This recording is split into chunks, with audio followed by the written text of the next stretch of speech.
4.27 판문점 선언입니다. 자, 4.27 판문점 선언은 이것은 사실은 좀 딱딱하고 읽어보면은 생소한 문장, 특히 북한식 문장이 많아요. 그렇지만 이것은 밑줄 치면서 읽어볼 필요가 있습니다. 특히 여기 트루스 포럼, 청조 트루스 포럼이니까 트루스, 진실을 알아야 될 거 아닙니까? 진실. 팩트가 아니고 진실 아닙니까? 팩트와 트루스는 다릅니다. 사실과 진실은 다릅니다. 사실은 단편적인 정보지만은 진실은 그 사실을 모아가지고 전체를 보는 겁니다. 그러니까 트루스가 팩트보다 한 수 위죠. 그렇다면은 4.27 선언, 그 아버지 뻘이 되는 14선언, 그리고 할아버지 뻘이 되는 6.15 선언, 요 세 가지는 반드시 읽으셔야 됩니다. 읽고 밑줄 치면서 비판을 해야 됩니다. 비판할 수 있어야 돼요. 왜냐하면 이게 좌파들은 헌법보다 더 위에 놓으려고 합니다. 4.27 판문점 선언은 그 내용대로 하면은 대한민국 적화됩니다. 그 내용대로 하면은 대한민국의 자유민주주의, 국가, 보안법, 한미동맹 있을 수가 없습니다. 그 말대로 하면은. 거기에는 한반도 비핵화라는 말은 있지 북한의 비핵화라는 말은 없습니다. 4.27 판문점 선언이 북한의 비핵화 약속이었다고 말하는 것은 완전한 사기입니다. 완전한 사기입니다. 여기에 다 넘어가고 있죠. 지나가는 행인들 불러놓고 4.27 선언의 핵심이 뭡니까 하면은 김정은이가 비핵화를 선언한 겁니다라고 이야기할 겁니다. 언론에 의해서, 이 정권에 의해서 우리 국민만 속는 게 아니라 세계 전체에 그런 메시지가 전해졌어요. 4.27 선언을 언론이 환호하고 더구나 우리 국민들의 77%가 믿는다는 이야기가 나오고, 그러니까 외국 언론도 고의적으로 보도하는 바람에 세계 전체에 북한이 비핵화를 결단했다 하는 완전히 조작된 정보가 난무하고 있습니다. 거기에 트럼프도 영향을 받아요. 선전선동이 왜 무서우냐 하면은 선전선동은 두 가지입니다. 선전은 사실을 알리는 겁니다. 선동은 거짓말을 알리는 거예요. 선전과 선동을 결합하면은 분위기가 만들어집니다. 분위기. 그 분위기는 민주사회에서는 여론입니다. 여론. 언론. 여론으로부터 자유로운 사람이 있습니까? 여론. 어떤 자리에 가가지고 누가 웅성웅성 하더니 어떤 사람을 딱 집어가지고 완전히 나쁜 놈으로 모으는 그런 여론이 형성되면은 그 사람 거기서 헤어나기 힘듭니다.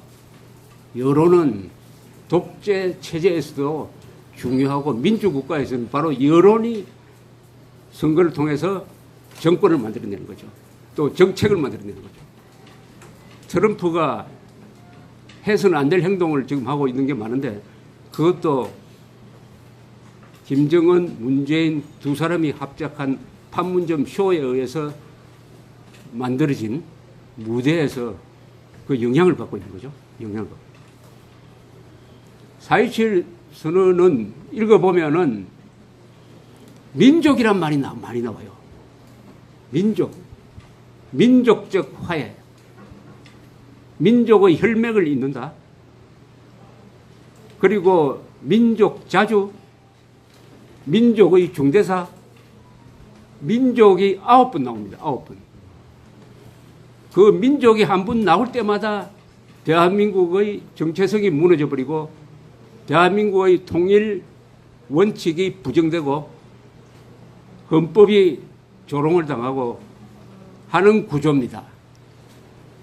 민족이 문제입니다. 오늘날 대한민국 위기는 어디서 왔느냐? 사상적인 위기는 민족을 앞세운 북한의 대남 공작에 무너져 버린 거죠. 여러분들이 생각하실 때 민족이란 것은 어떤 느낌을 줍니까? 민족 하면은 무조건적인 애착이 가죠. 민족 하면은 국민보다도 더 위에 있는 것 같죠? 민족 하면은 민주주의보다도 더 위에 있는 것 같이 같죠? 민족이란 말에 저항할 수 있는 논리를 가진 한국인이 0.001%나 됩니다. 민족에는 무조건적으로 순응해야 된다. 민족 반역자가 제일 무서운 거 아닙니까? 박정희, 이승만을 죽이는 용어가 민족 반역자, 친일 민족 반역자 아닙니까? 이 민족이란 말로 뒤덮여 있는 게 이 4.27 선언입니다. 물론 6.15도 그렇고 14도 그래요. 오늘날 이 위기를 벗어나려면 특히 한국 사회에서 지식인층에 지도층에 있는 사람들은 이 민족이란 말과 싸워야 합니다. 민족을 내려앉혀야 합니다. 제가 말하는 민족은 가짜입니다. 가짜 민족. 우선 북한에서 말하는 민족이 뭐냐?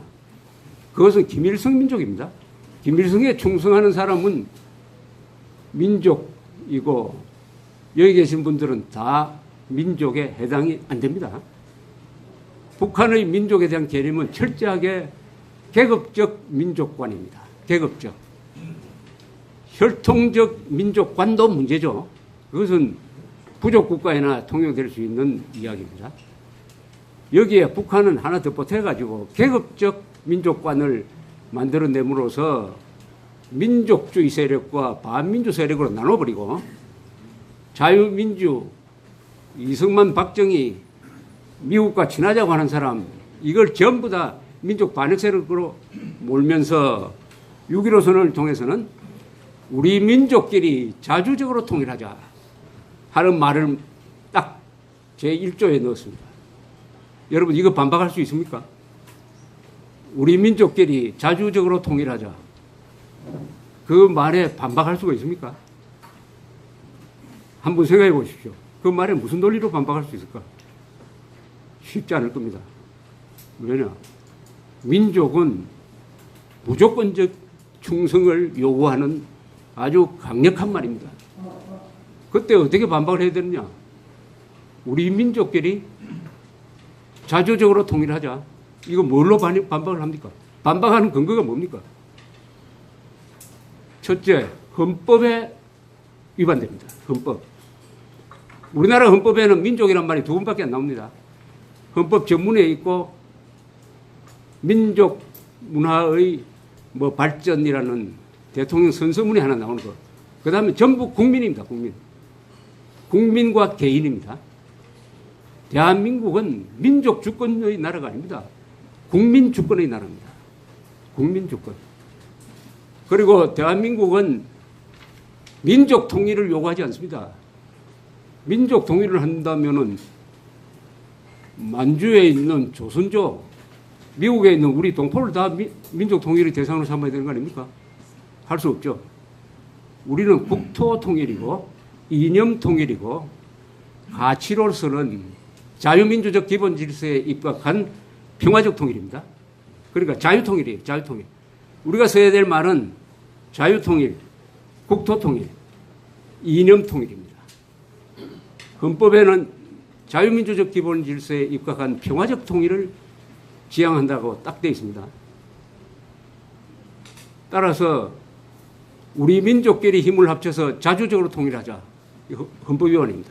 자주적 통일은 북한이 말하는 것은 반미통일입니다. 반미, 반일. 반미, 반일을 북한에서는 정치적 용어로서 자주라고 말합니다. 자주. 그런데 놀랍게도 4.27 여기 선언문에 아예 여기는 자주 통일의 원칙에 합의한 걸로 되어 있습니다. 자주 통일.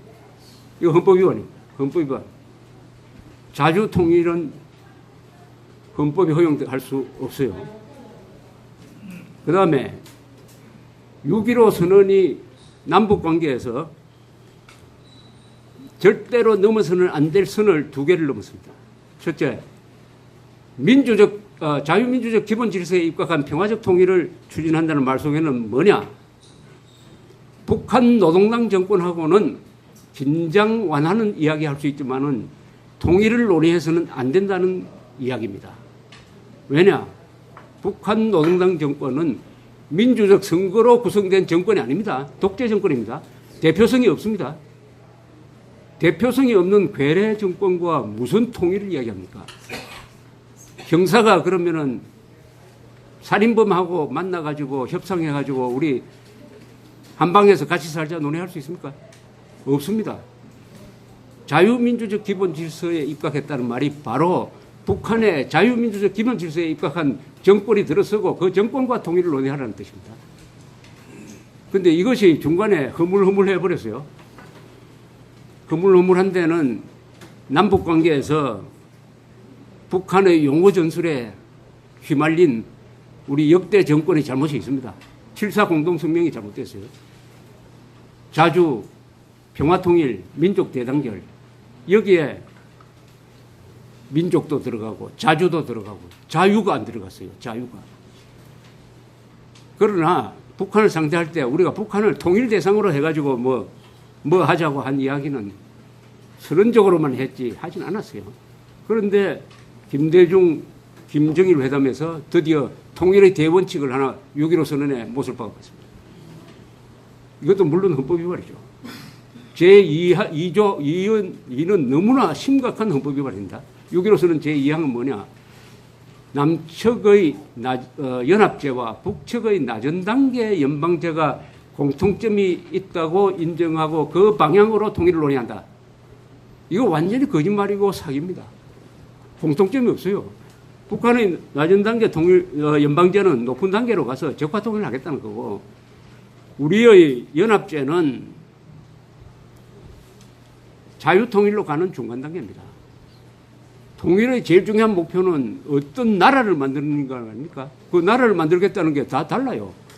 북한은 공산체제, 우리는 자유민주체제 만들겠다는데 무슨 공통점이 있습니까? 공통점이 있다고 묶어놓아 버렸죠. 그러니까 문재인 대통령은 지금 공공연하게 겁도 없이 국가연합 또는 낮은 단계 연방제 통일을 하겠다 이럽니다. 그게 헌법 위반 아니냐고 들이대면은 뭐라고 빠져나가느냐. 아니 6.15 선언에 그렇게 돼 있지 않느냐. 6.15 선언이 헌법을 무력화시켰습니다. 이명박 박근혜 정부 시절 그리고 한국의 많은 이 법률가들이 6.15 선언을 14선언을 헌법 위반으로 무효화시키지 못한 게 오늘날 이런 위기를 불렀습니다. 이 민족이라는 단어와 어떻게 싸울 거냐, 저는 그게 고민입니다. 고민. 민족이라는 단어와 어떻게 싸울 거냐 고민. 그래서 저는 두 가지 방법을 하나 제시합니다. 첫째, 북한을 민족 반역자로 규정을 해야 됩니다. 북한 노동당 정권을 민족 반역자로 규정을 해야 됩니다. 민족이란 말 자체를 부정하는 것은 곤란합니다. 그 민족이란 말로 그것을 북한 노동당 정권과 대한민국의 친북, 좌익, 종북 세력에 들이대야 합니다. 민족이라는 칼을 우리 것으로 만들어야 합니다. 그러려면 좋다. 누가 민족 반역자이고 누가 민족 세력인지 한번 알아보자. 그 기준은 뭐냐? 종족을 누가 행복하게 만들었냐죠. 그 다음에 한민족 중에서 동족을 누가 가장 많이 죽였느냐? 도요토미 히데요시입니까? 스탈린입니까? 모택동입니까? 김일성, 김정일, 김정은 이 3대 아닙니까? 500만 명 죽인. 그렇다면 충분히 이 세력을 민족 반역자로 규정할 수가 있습니다. 민족. 그러면 자연히 이승만, 박정희, 오늘날 대한민국의 자유진영, 우파 세력은 민족주의 세력이죠. 민족 세력이죠. 해방 공간에서 우리가 우파가 민족 세력을 불렸습니다. 그때 좌파 대 민족 진영이라고 했습니다. 그런데 어느새 민족이 저쪽으로 넘어가 버렸어요. 그게 북한의 대남 적화 전략이 민족 해방 민주주의 혁명 노선으로 바꾸면서 민족을 가져가 버렸습니다. 이 민족이라는 것을 빼앗긴 이 피해를 어떻게 복구할 거냐. 어쨌든 저놈들을 민족 반역자로 몰아야 합니다. 그 다음에 두 번째, 이 민족이란 말을 정확하게 써야 합니다. 민족이란 말은 어디서 나왔느냐. 이것은 원래 한국에 있던 말이 아닙니다. 동양권에 있던 말이 아니고 일본에서 만든 말이죠. 일본이 명치 유신 이후에 네이션 스테이트라고 할 때 네이션을 어떻게 번역하느냐, 독일의 폴크를 어떻게 번역하느냐 고민하다가 민족으로 번역했어요. 사실은 여기서 잘못됐습니다. 국민이라고 번역하는 게 맞았어요. 민족이라고 딱 번역을 해놓으니까 그때 한국 사람들이 나라를 잃었다 이겁니다. 나라는 없는데 민족은 남아있는 거 아니냐. 그래서 민족을 부르짖기 시작한 거죠. 민족 독립을 부르짖기. 민족이 한국 사람들이 감성을 장악했습니다. 이 번역이 잘못됐어요. 그런데 지금 이 세계에서 우리 민족끼리란 말을 쓰는 문명국가는 없습니다. 우리 민족끼리 뭉쳐서 외세를 배격하고 통일을 하자. 그런 용어 자체를 쓰는 나라가 없습니다. 그래서 저는 4.27 이 선언문을 그냥 그대로 번역하려 하면은 아마 영권 있는 사람들은 이거 보고 야, 이게 나치스의 히틀러의 아리안 우월주의하고 왜 이렇게 비슷하지? 하고 놀랄 겁니다. 그게 민족이란 말은 정확하게 번역하면 거기서는 레이스로 번역해야 됩니다. 네이션으로 번역하는 게 안 맞아요. 또는 에스닉이라고 번역해야 됩니다. 종족, 인종 이렇게 번역을 해야 됩니다. 이 지구상에서 문명국가가 인종, 종족을 따라서 정책을